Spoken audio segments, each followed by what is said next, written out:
Jusqu'à 9h, Good Morning Business. Kamala Harris peut-elle gagner l'élection présidentielle américaine? Un sondage réalisé pour la chaîne de télévision CBS lui donne désormais 1 point d'avance en matière d'intention de vote au niveau national aux États-Unis face au candidat Donald Trump. L'actuelle vice-présidente, est créditée de 50% des intentions de vote au niveau national. On en parle avec Fred Hoffman, c'est le porte-parole en France du Parti démocrate. Bonjour, merci d'être avec nous. Avant le retrait de Joe Biden le 21 juillet, les démocrates étaient donnés largement perdants. Aujourd'hui, les deux candidats sont pratiquement à égalité dans les sondages. Comment est-ce que Kamala Harris peut maintenant poursuivre cette dynamique? Déjà, merci pour l'invitation. Je crois que ça sera, entre guillemets, un peu facile pour elle parce que maintenant, on voit un autre type de candidat déjà, plus jeune, plus dynamique, même on aime toujours Joe Biden. Et comme vous voyez, elle a récolté beaucoup d'argent en peu de temps. On sait que ça va continuer. Il y a une dynamique qui a été créée. Et c'est créé pas seulement pour les démocrates et tout type de démocrates, parce que plutôt les jeunes aussi maintenant sont beaucoup plus intéressés. Mais on a évidemment les femmes, parce que Kamala Harris va battre pour les femmes, va avoir les droits pour les femmes, surtout parce que les républicains veulent interdire l'avortement dans tout le pays, par exemple.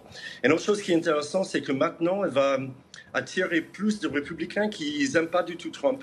Et en fait, il y a j'appelle ça une sous-campagne, c'est pas vraiment une sous-campagne, vers les républicains, en fait, des indépendants aussi, mais des républicains qui vraiment ne voulaient pas voter pour Trump, mais ni pour Biden. Et on voit que même il y a la campagne, c'est républicain pour Harris. Alors justement, c'est intéressant ce que vous dites en termes de positionnement politique. Comment est-ce que Kamala Harris peut séduire à la fois les électeurs de gauche et séduire aussi les républicains qui ne veulent pas soutenir Donald Trump? En 2020, lors de la précédente campagne, elle avait été taxée de gauchiste extrémiste par les républicains. Comment est-ce qu'elle peut se positionner aujourd'hui? Ouais, je pense déjà, évidemment, les choses ont changé depuis quelques années. Et souvent, les gens disaient qu'on ne connaît pas vraiment Kamala Harris, mais maintenant, ils vont connaître comment, qu'est-ce qu'elle est et ses positions sur tout ça. Il y a une autre chose aussi, même, il y a plein de républicains, évidemment des démocrates, mais des républicains qui voient l'avenir du pays.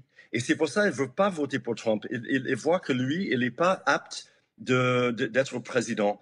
Et je crois que c'est un nombre de choses, en fait. C'est pas une chose ou l'autre, si c'est gauche ou pas, mais c'est plus pour les droits, de ne pas retirer les droits et de voir les US avancer dans un sens très positif, quoi. C'est intéressant de regarder comment est-ce qu'elle est perçue par les Américains. Selon un sondage publié par la chaîne CBS, Kamala Harris est décrite comme une personnalité dynamique, déterminée et compétente devant Donald Trump.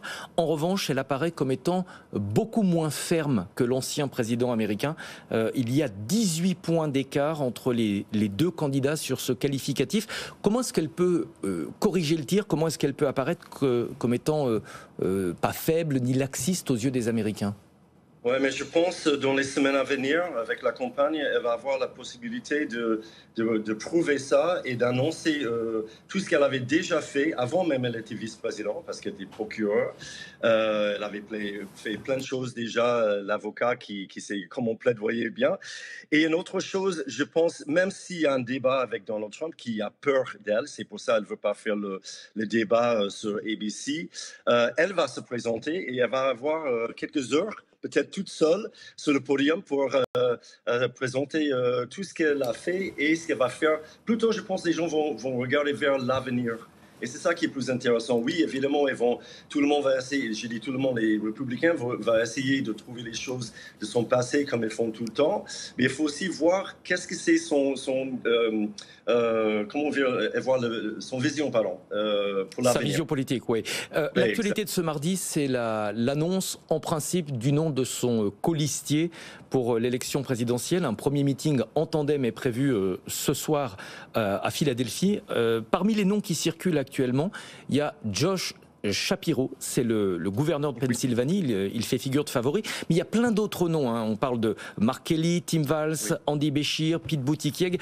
Selon vous, quel est parmi ces noms qui circulent celui qui permettrait vraiment de renforcer le ticket démocrate? Mais vous savez bien que je ne peux pas prononcer une personne. Mais honnêtement, on entend la même chose. Ce matin, j'ai entendu de nouveau, c'est Tim Walz et George Shapiro. Honnêtement, parmi les 6, il n'y a pas un qui est mieux que l'autre. Il y a des arguments pour ou contre. Mais on est, comment dire, confiant que la personne va choisir, va aider le parti et va aider Kamala Harris pour gagner l'élection. Depuis quelques jours, les marchés financiers sont extrêmement tendus face à un éventuel ralentissement, voire une récession de l'économie américaine. Est-ce que vous êtes inquiet? Dans quelle mesure est-ce que la dégradation de l'économie aux États-Unis peut peser sur la campagne des démocrates? Non, mais je pense parce que tout le monde en ce moment, même j'ai vu sur les réseaux sociaux hier, les gens tout de suite, est-ce que vous avez vu machin et tout ça? Oui, ben il faut voir qu'est-ce qui se passe dans les jours à venir. Et en plus, c'est pas la faute des US quand on voit qu'est-ce qui se passe au Japon, etc. Alors pour le moment, moi je dis non parce qu'on a encore 90 jours devant nous. Évidemment, les républicains vont essayer d'utiliser ça comme argument parce qu'ils n'ont pas d'autres arguments. Mais il faut pas oublier qui est en face de Kamala Harris. Et qu'est-ce que lui, elle n'a pas fait pour l'économie, parce qu'elle parle toujours que c'était mieux pendant la période de Trump, mais on sait que ce n'est pas vrai. Et aussi qu'on est face à un criminel, quelqu'un qui est un prédateur sexuel, etc. Je pense que tout ça va jouer, ça ne soit pas que l'économie. Même, c'est important pour tout le monde, évidemment. Mais moi, je dis il faut attendre un petit peu pour voir ce que les marchés font dans les jours et les semaines à venir. Mais il y a une autre évolution intéressante sur le terrain économique. On a vu les patrons de la Silicon Valley qui, historiquement, sont vraiment en faveur des démocrates, devenir beaucoup plus partagés. Certains grands patrons se sont positionnés aux côtés de Donald Trump. Comment est-ce que Kamala Harris peut regagner la confiance de la Silicon Valley? Mais je pense que c'est la même chose que j'ai dit tout à l'heure. Il faut qu'elle voie ce qu'elle a à dire dans les discours. Surtout quand on va voir avec son policier qui est la personne déjà et la dynamique ça va créer.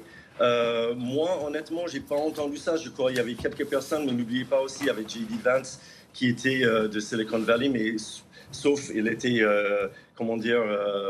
mis en place, je veux dire, un peu pistonné là-bas. Je pense que ça va, s'il y a des gens qui ont des doutes, je pense que ça va changer dans les jours à venir. Ouais. Surtout quand on voit la dynamique qui a été créée par Kamala Harris dans le pays entier. Et aussi les gens comme moi qui habitent à l'étranger. Et je pense déjà ça va changer. Vraiment, je ne m'inquiète pas du tout pour ce sujet. Un dernier mot, et c'est vraiment le nerf de la guerre, surtout dans une élection aux États-Unis, ce sont les levées de fonds. Au mois de juillet, Kamala Harris a récolté 310 millions de dollars. C'est plus du double du montant qui a été récolté par l'équipe de campagne de Donald Trump. Comment est-ce que vous l'expliquez? Elle rattrape un retard ou est-ce qu'il y a vraiment un engagement, une dynamique du côté des donneurs de fonds? Ça crée une dynamique parce qu'on voit les chiffres en fait. Il y avait, attendez, j'ai noté ça, c'est... Déjà, il y avait 94% des dons, moins de 200 dollars. Il y avait 2 tiers des fonds aussi, étaient par les gens qui n'ont jamais donné l'argent avant. Alors maintenant, ils sont tous vraiment motivés par Kamala Harris et de voir qu'elle peut battre Trump. Et c'est pour ça, même si les gens n'ont pas beaucoup de moyens, ils sont prêts à donner quelque chose parce qu'ils ont vraiment envie qu'elle gagne et qu'elle sauve quelque part la démocratie des US avec le Project 2025 qui est proposé par Trump et son entourage. Les gens voient maintenant qu'il y a une possibilité facile quelque part, j'ai dit facile, c'est pas si facile que ça, de battre Trump. Ouais. Et c'est pour ça, je pense que ça va continuer avec les levées de dons dans les jours et les semaines à venir. Merci beaucoup Fred Hoffman d'avoir été en duplex avec nous, porte-parole des démocrates Abroad France, c'est-à-dire porte-parole en France du Parti démocrate.